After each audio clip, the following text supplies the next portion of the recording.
इससे पहले वाले यूट्यूब शॉर्ट में आपने बताया कि एंटी फॉस्फोलिपिड सिंड्रोम की मरीज को थ्रोम्बोसिस होने की रिस्क बहुत ज़्यादा रहती है, और वो थ्रोम्बोसिस कहीं पर भी हो सकती है, बड़ी आर्टरी में, बड़ी वेन में, छोटी आर्टरी में, छोटी वेन में। बिल्कुल सही सुना आपने। तो आपने ये भी बताया कि इसमें क्लोटिंग प्रिवेंट करने के लिए हम लो मोलिकुलर वेट हेपेरिन या फिर वारफारिन देते हैं। बिल्कुल सही सुना आपने। तो मेरा एक सवाल है, क्या सवाल है आपका? क्या हम इसमें रिवरोक्साबैन या फिर एपिक्साबैन या फिर डेबिगेट्रैन दे सकते हैं? आपके मन में ये सवाल क्यों आया सबसे पहले? क्योंकि आप जानते हैं कि जब पेशेंट वारफारिन लेता है तो उसकी पीटीएनआर गड़बड़ हो सकती है, क्योंकि वारफारिन आपकी बहुत सारी फूड मटेरियल से इंटरेक्शन करती है, और इसलिए मरीज़ को पीटीएनआर रेगुलरली चेकअप कराना पड़ता है। और ब्लीडिंग की रिस्क भी ज़्यादा रहती है वारफारिन में, वो नुआक सबसे, नुआक कहने का अर्थ वही रिवरोक्साबैन एपिक्साबैन से। इसलिए मैंने सोचा कि इस एपीएस वाली पेशेंट को भी क्यों ना हम रिवरोक्साबैन या फिर एपिक्साबैन दे, यही अच्छी रहेगी वारफारिन से।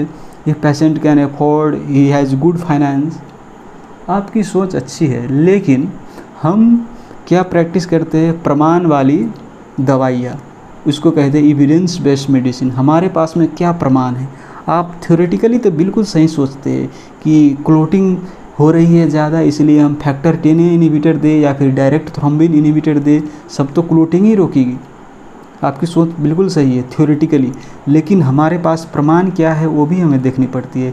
हमारे पास प्रमाण क्या कहता है कि एक रैंडमाइज कंट्रोल ट्रायल हुई थी और उन्होंने क्या कंक्लूजन निकाला कि डोआक सबसे अच्छी है वारफारिन।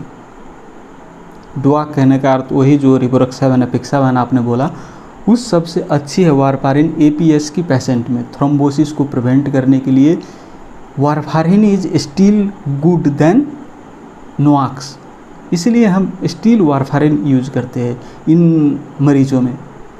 ओह, अब मैं समझा।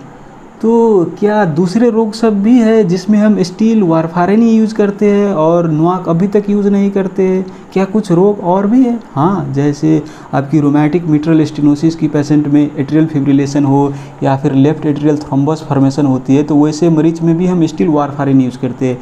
या फिर पेशेंट को मैकेनिकल भाल्व लगाओ, मैकेनिकल हार्ट वाल्व, वो एनिमल टिश्यू से बनी भाल्व नहीं, मैकेनिकल भाल्व, उसमें भी स्टिल हम वारफारिन यूज करते हैं। अभी तक की प्रमाण कहती है कि वारफारिन ही अच्छी है ये रिवरोक्साबैन एपिक्साबैन सबसे।